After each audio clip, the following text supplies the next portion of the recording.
Martha's dream was lit, not some gauzy fantasy, but claws and feathers vivid. A barred owl perched on her mailbox, talons gripping junk mail like prey. She woke gasping, knees popping, 58 years of Seattle drizzle in her bones. That all had stared right through her eco-grief. Ridiculous. Brilliant. By dawn, she dug out an old field notebook, its pages stiff with disuse. City wildlife needed counting, and who better than a woman who'd tracked 3 kids through puberty? Rain or riot, Martha's dream was lit, not some gauzy fantasy, but a stubborn ember refusing to gut her out. 58, she'd spent decades teaching middle school science, her field notebook crammed with doodles of dissected frogs and Saturn's rings. Now retirement yawned like an empty auditorium, and climate headlines buzzed in her skull like a trapped fly. Then came flyer for Seattle's Urban Owl Survey. Track barred owls in city parks, no experience needed. Her first hike to Discovery Park was a comedy of errors, boots squeaking on wet ferns, binoculars smacking her collarbone. But when a shadow swooped between cedars, Martha froze. That low, quavering "who cooks for you" call unspooled something tight in her chest. Her old notebook became a map of hoots and wing beats. She learned barred owls loved golf course edges, that their talons left feather scatter under evergreens. Nights, she'd press her forehead to cold window, imagining fledglings tucked in ivy-choked maples. Fear that she'd spent a lifetime pointing kids' stars while sky burned still nipped her, sharp as a chickadee's alarm cry. But here was proof. Life clung on, adaptably stubborn as a crow stealing fries. One drizzly dawn, Martha spotted a juvenile owl perched on a stop sign, its downy feathers ruffled like a grumpy professor's. She snorted, snapping a blurry photo. Notebook's margins bloomed with arrows and same messy shorthand she'd used grading lab reports. Turns out, wonder didn't retire. It just needed new trails to hunt. Martha's dream was lit, not some gauzy fantasy, but a stubborn ember refusing to die. After months of staring climate headlines until her eyes blurred, she'd signed up for Seattle's Urban Owl Monitoring Project on a whim, half expecting another dead-end hobby. Field notebook tucked under one arm, she fumbled with binoculars on her first night patrol, nearly clocking herself in forehead. 58 years old and still learning curves could be this steep. Rain slicked her boots as she crept through Discovery Park, ears straining for barred owl's signature "who cooks for you" call. Instead, she tripped over a root, sending her pen skidding into mud.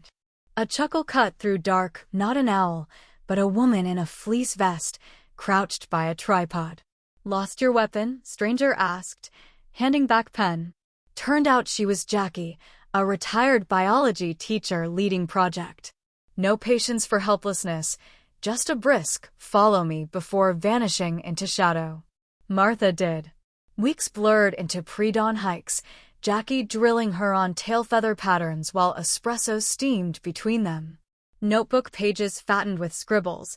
3 a.m., male spotted near Madrona, crooked left talon, maybe same one from Green Lake? Each entry felt like stitching a quilt against despair. One evening, crouched beneath evergreens, Martha finally heard it, that raspy, 4-note duet. Jackie grinned, nudging her shoulder. "Told you they'd come." By summer, Martha's scribbles became data points in a citywide conservation plan. She taught new recruits how to ID pellets without gagging, pretend it's your ex's lasagna, her notebook now dog-eared with coffee rings and pressed maple leaves. Climate grief hadn't vanished, but it shared space with purpose. Some nights, walking home past glowing high-rises, she'd pause to watch a shadow glide between buildings. Still wild. Still fighting. Just like her. Martha's dream was lit, not some gauzy fantasy, but a stubborn ember refusing to gut her out. 58, she'd spent decades watching headlines scream apocalypse while her own hands felt useless.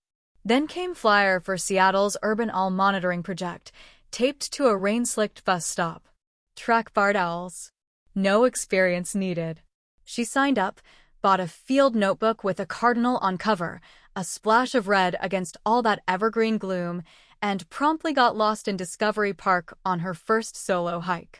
Branches clawed her puffer jacket as she fumbled with a borrowed headlamp. A jogger whistled past, tossing back, "Owls? Good luck, Grandma." Martha's cheeks burned, but she kept walking. Let them laugh. She'd spent a lifetime swallowing dread. This notebook was her spitback. Mistakes piled up like wet leaves. She logged a crow as a raven, confused raccoon prints for bobcat, once nearly face-planted chasing a shadow that turned out to be a trash bag caught in wind. But each misstep carved a groove in her focus. Nights hunched over guides, tracing Talon shapes with a finger, became a ritual steadier than doom scrolling. Then her first barred owl. Not in some pristine forest, but perched above a condo complex's dumpster, golden eyes reflecting streetlights. She froze, ink smearing as she scribbled notes. 8:47 p.m. Mail? 2 hoots, 1 screech.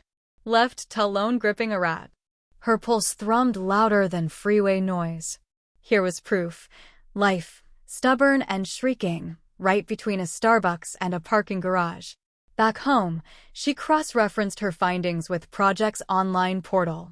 Turns out her dumpster diva was a known male, last spotted 3 miles north.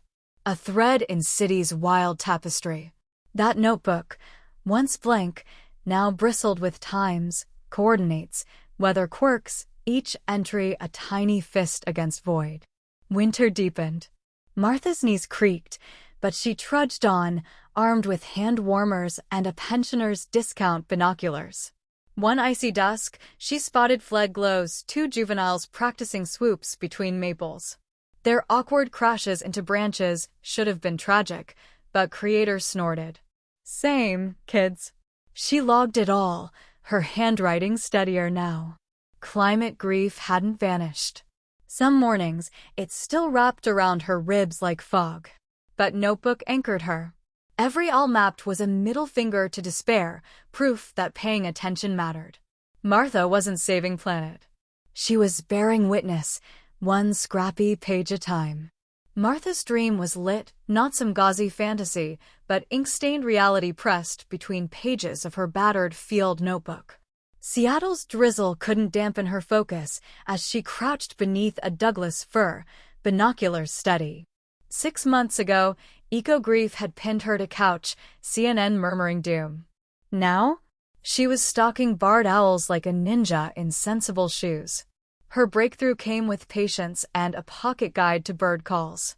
Nights spent mimicking hoots into her phone paid off when she finally ID'd a juvenile by its squawk, a sound like a squeaky wheel. Notebook entry 83. Teenage owls are drama queens.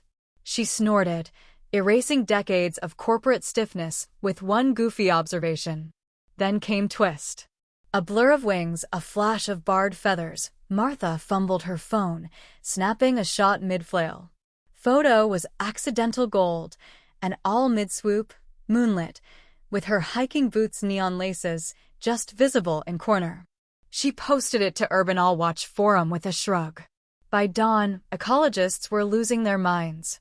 Rare urban nesting behavior. This changes everything. Her inbox blew up like she'd dropped a mixtape, not a blurry wildlife pic. Next community science meetup, folks clapped when she walked in.